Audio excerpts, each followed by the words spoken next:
Imagine a vast network of neurons connecting to each other and communicating some information from that.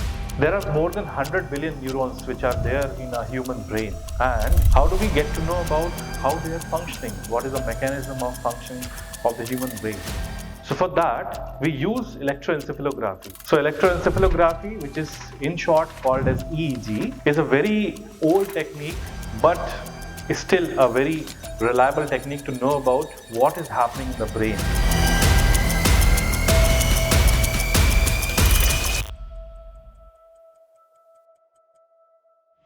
So to use EEG, we take this specialized cap and we put it on head of the subject. This specialized cap has multiple number of electrodes. Usually in this case, it is 64 number of channels on the electrodes.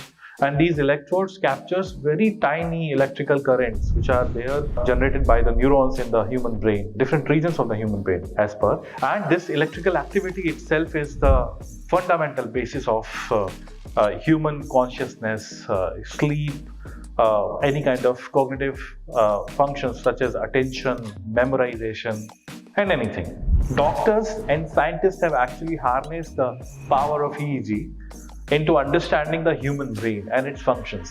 Different functions may include understanding the cognitive disorders, understanding neurological functions, understanding how different brain parts are responsible for different brain functions altogether. Let's say if I talk about sleep, if I talk about consciousness, if I talk about any kind of disorders, even if I talk about visual perception, how do I see things, how do I understand different kind of different pitch of any instrument, any music instrument, how do I understand the voice of Sonu Nigam or any other singer, how do I differentiate between that, right?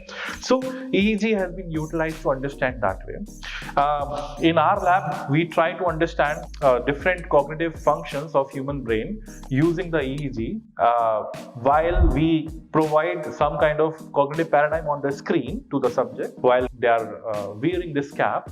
We ask them to perform the task on the screen based on whatever instructions have been given to them. And then we check the data with respect to their cognitive functions. And then we try to understand how different brain waves such as alpha, beta, delta, theta, gamma are responsible for different kind of cognitive functions altogether.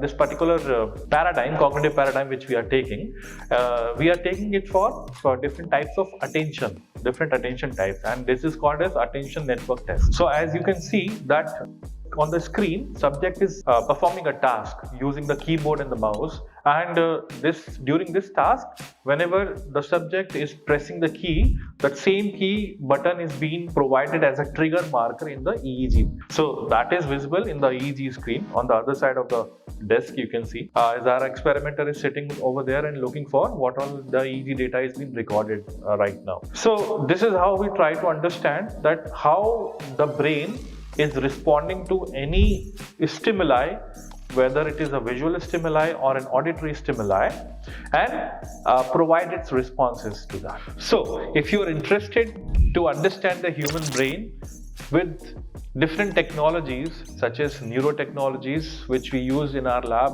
called as electroencephalography, using other biopotentials such as the ECG, GSR, and respiration rate, along with virtual reality and other extended reality gadgets.